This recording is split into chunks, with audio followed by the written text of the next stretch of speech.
की मुंबई महाराष्ट्राला मिळू नये, देऊ नका, याच्यासाठी पंडित जवाहरलाल नेहरूंवरती जो दडपण होतं ते वल्लभभाई पटेलांचं होतं. ही मुंबई या मराठी लोकांना देऊ नका. आणि तेव्हाची मुंबई या महाराष्ट्राला मिळाली, ती जी जखम आहे, तो झालेला जो त्रास आहे, त्याच्यासाठी ही मुंबई कशी स्वतंत्र करता येईल आणि त्या स्वतंत्र करण्याचा मार्ग काय असेल, तो मार्ग बुलेट ट्रेन आहे.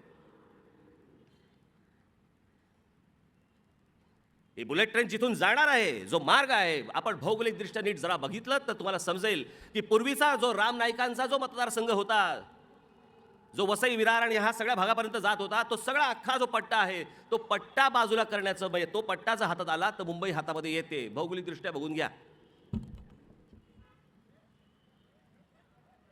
पहिल्यांदा स्वतंत्र करायची, सुरुवातीला माणसं पाठवायची तिथून. आज मुंबई महाराष्ट्रामध्ये राहणारे असंख्य गुजराती बांधव आहेत, ज्यांना माहिती नसेल नक्की काय चालू आहे ते.